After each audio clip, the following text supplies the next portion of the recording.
মৎস্য অধিদপ্তরের sustainable coastal and marine fisheries প্রকল্পের আওতায় ভোলা সদরের ভবানীপুর গ্রামে মেঘনা নদীর তীরে প্রায় 5.5 কোটি টাকা ব্যয়ে নির্মাণ করা হয় একটি মৎস্য অবতরণ কেন্দ্র। তবে ভবনের সামনে বিশাল চর জেগে উঠায় বড় কোনো নৌযান সেখানে ভিড়তে পারছে না। এতে মাছ খালাস বা বেচাকেনা কোনোটাই সম্ভব হচ্ছে না। শুরুতেই অনিশ্চয়তায় পড়েছে কেন্দ্রটির কার্যকারিতা। মৎস্য বিভাগ জানায়, বিশ্ব ব্যাংকের অর্থায়নে ভবানীপুর ও লালমোহনের বুড়িরদোন মাছঘাটে নির্মাণ করা হয়েছে দুটি অবতরণ কেন্দ্র। একই প্রকল্পের আওতায় চরফেশনের চর কচ্ছপিয়ায় তৈরি হয়েছে সার্ভিল্যান্স চেকপোস্ট, চিংড়ি হ্যাচারি ও পন্টুন। প্রায় 23 কোটি টাকা ব্যয়ে নির্মিত এসব প্রকল্পে কাগজে কলমে জেলেদের জন্য আধুনিক সব সুবিধার কথা থাকলেও বাস্তবে তার অনেক কিছুই নেই। চলতি বছরের মার্চে ঠিকাদারি প্রতিষ্ঠান এসব স্থাপনা হস্তান্তর করলেও স্থানীয়দের অভিযোগ, চুক্তি অনুযায়ী জেনারেটর, মিনি হিমাগার, ডিজিটাল স্কেল ও বরফ সংরক্ষণের ব্যবস্থা সহ গুরুত্বপূর্ণ যন্ত্রপাতি সরবরাহ করা হয়নি। এই ভবন করছে জেলেদের জন্য।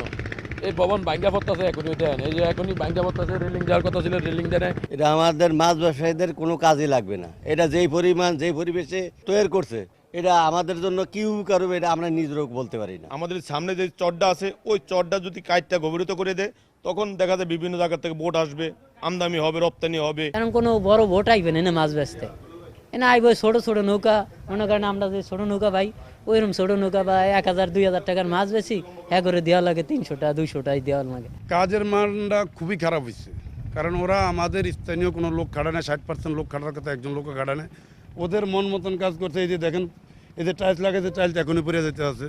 অনিয়মের অভিযোগ অস্বীকার করে ঠিকাদারি প্রতিষ্ঠান বলছে, প্রকল্প সংশ্লিষ্টদের কারণেই জটিলতা তৈরি হয়েছে।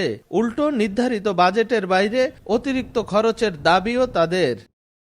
ভোলাতে একজন কনসালটেন্ট ইঞ্জিনিয়ার ছিল, জেপিজেটের সুপারভিশন ইঞ্জিনিয়ার। উনি 24 ঘন্টা ওনার সার্বক্ষণিক তদারকির মধ্যে কাজকর্ম হয়েছে, এবং একজন ছিল বরিশালের ডিভিশনাল ইঞ্জিনিয়ার, উনি আসছে, ওনার সামনে কাজকর্ম হয়েছে।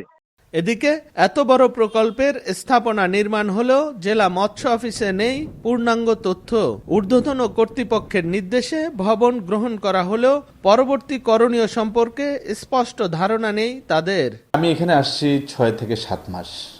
তার আগে আসলে এই কার্যক্রমটা সম্পন্ন হয়েছে, এবং এই প্রজেক্টের যেই সাইট সিলেকশন বা এটার যে সম্ভাব্যতা, এটা আসলে পূর্বেই এটা তাদের নিরূপণ করে ওনারা এটা করেছেন।